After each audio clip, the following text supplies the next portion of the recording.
Hola a todos y sean bienvenidos a este video, donde estaremos hablando de la primera ley de Newton, la ley de la inercia. Pero para ello necesitamos ver quién es Isaac Newton.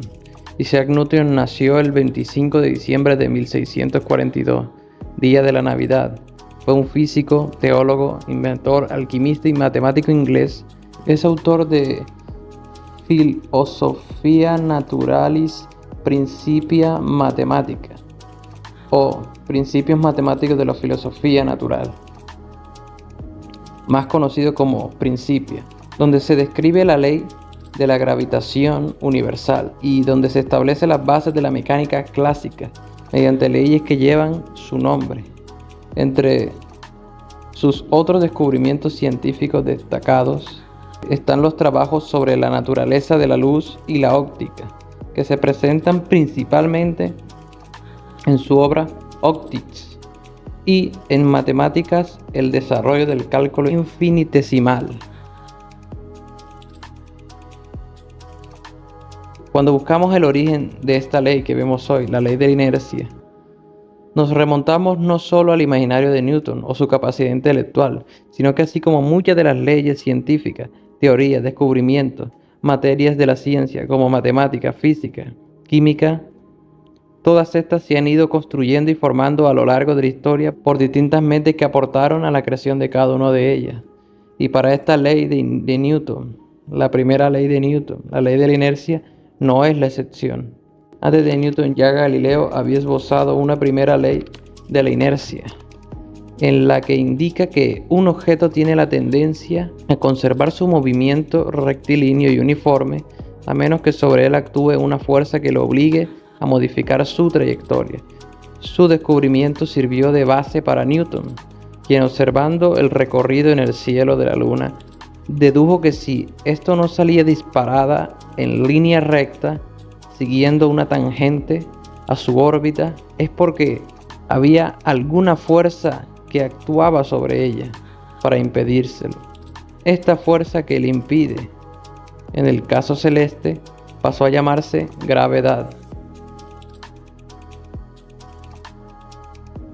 Newton supuso que la fuerza de gravedad actuaba a distancia, dado que nada conecta físicamente a la Tierra con la Luna. Similarmente, cuando un lanzador olímpico de bola hace girar sobre su propio eje el instrumento y finalmente lo libera de golpe, este se desplaza en alguna dirección siguiendo una línea recta, pero eventualmente traza una parábola y cae en la Tierra. En ambos casos actúa la gravedad, pero en el caso de la bola su trayectoria es afectada además por el roce con el aire a su paso, que disminuye su velocidad. Los descubrimientos de Galileo permitieron a Newton postular la existencia de la fuerza de la gravedad. Newton publicó estos y otras discusiones formando el cuerpo de su primera y segunda ley en su obra Philosophia Naturalis Principia Mathematica o Principios Matemáticos de la Filosofía Natural, una de las más grandes tratados sobre la física de todos los tiempos. Podemos ver esta fórmula matemáticamente como la suma de las fuerzas netas que actúan sobre un objeto es cero si y solo si su aceleración es cero. Si no hay fuerza neta actuando sobre un objeto, es decir, entonces no hay cambio en su velocidad, o sea, su aceleración es cero.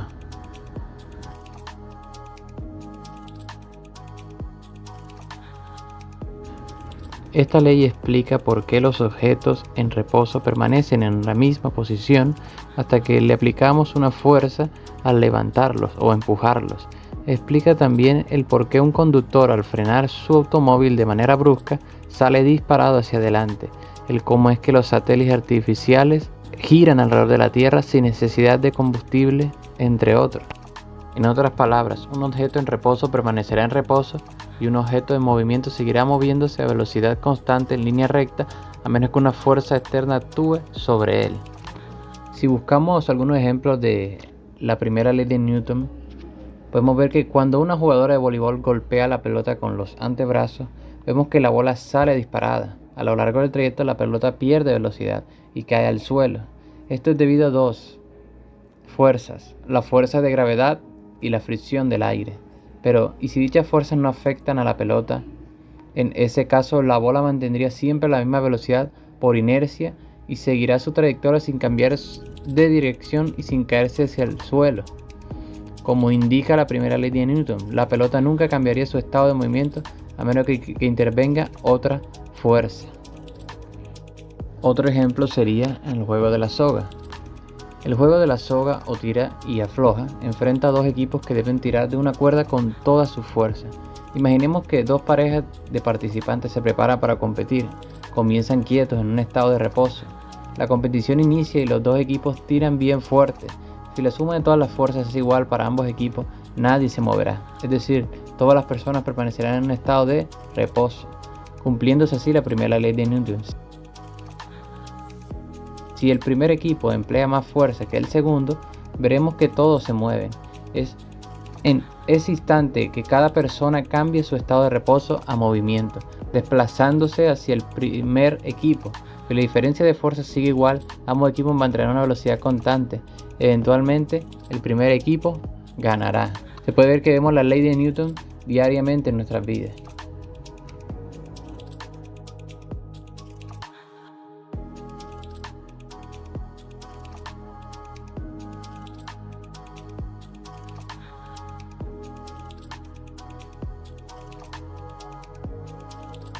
¿Cómo funciona esto?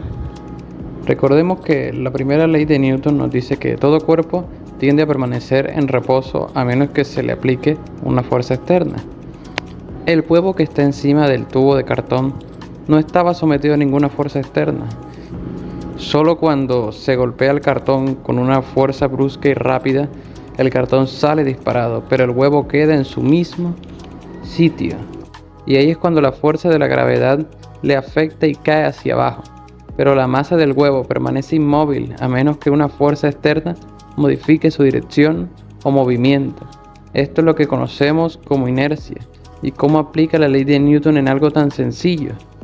Por eso es que el huevo cae sin irse hacia otro lado, ni tampoco sale disparado como el cartón.